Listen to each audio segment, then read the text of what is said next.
That is a live shot of the Time Warner Cable Arena down in Charlotte, North Carolina, where tonight the Democratic National Convention gets started. Last week we had the Republicans, now we get the Democrats. President Obama staking his case for another 4 years. And while the Democrats are down in North Carolina getting ready for their big debate, Republican challenger Mitt Romney, far away from the lights, preparing for the next big media event, really, which are the debates. Colleen McCain Nelson is in Charlotte with us. She's coming from the Time Warner Cable Arena down there, I believe. Colleen, let's switch gears a little bit, right? Everyone's talking about the Democrats. Let's talk about the Republicans and Mitt Romney for a second. Don't know how they feel about that convention last week, but they are moving ahead. They're looking past this convention onto the debates, right? Absolutely. They have long pointed to the debates as very important for them. Basically, they've pointed to three key moments throughout this race that they're really focused on: the announcement of the vice presidential candidate, their own convention, and the debates. And so now that they've gotten through the first two, they're turning their attention to the debates.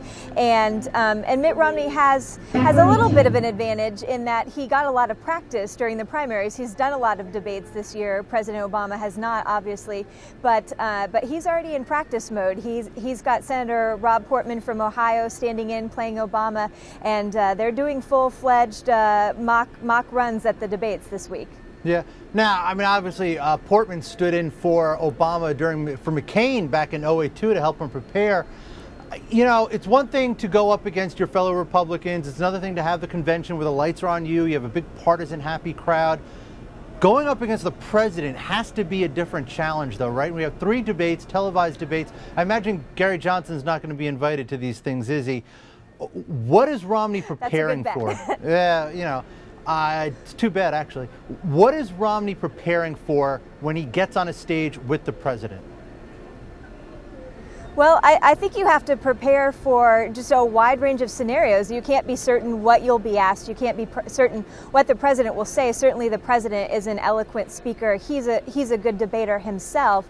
And so Romney certainly is drilling down on the details of policy and, you know, trying to anticipate different questions. But he also needs to come across as presidential, and, you know, I'm sure there's the likable question being thrown around again. You know, they want Romney to connect with voters and make them feel that they can trust him. Yeah, you know, Romney, it seemed like he didn't get a really huge bump coming out of, in the polls at least, coming out of the Republican convention. I mean, a lot of it became just the Clint Eastwood show, and what a bizarre show that was.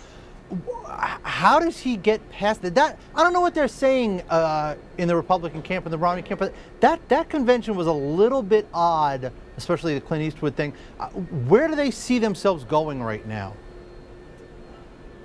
Well, they're certainly saying that they're pleased with the convention and they feel like they have a little bit of momentum coming out of the convention. The polls do not show a big bump by any stretch of the imagination. We saw a poll yesterday showing that Romney's speech was not particularly well received. A fairly small percentage of folks rated as excellent or good. So I don't think that you can say that the convention was a game changer by any stretch, where it's still a tight race and the convention didn't seem to move the needle a lot. But you know, they're forging ahead. The good news for them is they now have a lot of money that they can spend. By getting through the convention, they can now start spending general election money.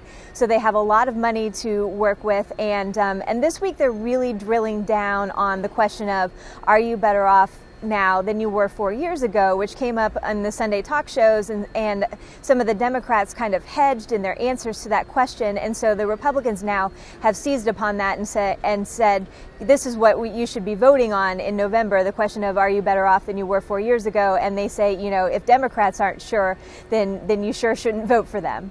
Yeah, it's sort of a dangerous question for the Republicans, because you put it 4 years ago, you go back to a Republican administration and Republican policies, and weren't so good in 2008. You look at the polls right now, and Obama has about a 1 percentage point lead, depending on which poll you look at. I mean, they're very close.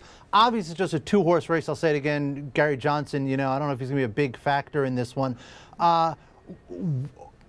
Romney proved that he can speak. He proved that he can be eloquent, make fun of his iPod playlist. Can he really hold his own with President Obama? Well, that's what we'll find out on October 3rd, certainly. I mean, I don't think that he's going to make a huge error. I mean, he's a smart guy. He's well versed in the issues. I guess the question is whether he looks presidential next to the president. And, you know, an interesting question for Romney is he has really shied away from drilling down into some of the details of policy proposals. He's offered some top line ideas, but he really hasn't wanted to tell you specifically what he's going to do on some things for fear that those proposals would be picked apart or just become fodder for the Democrats. And so I think that's a risk for him going into the debates, because certainly that's where the questioners at the debates are going to go. They're going to say, okay, let's talk about your tax plan. You say you're going to get rid of these deductions. Which deductions specifically are you going to get rid of? And so I think there's a little bit of a danger for him having to either sidestep the question or perhaps offer some answers that he hasn't wanted to provide so far. So far, right. All right, Colleen, now let's get back to it. Colleen McCain Nelson coming to us from Charlotte, covering the convention. And tonight, convention gets started. The big speakers tonight are Michelle Obama, the First Lady, and Julian Castro. Just pull that up for a second there. He's the mayor of San Antonio. Very interesting selection there. Sort of a nonpartisan speaker. You know, again, a guy you may not know much of, but in 2004 you didn't know much about Barack Obama.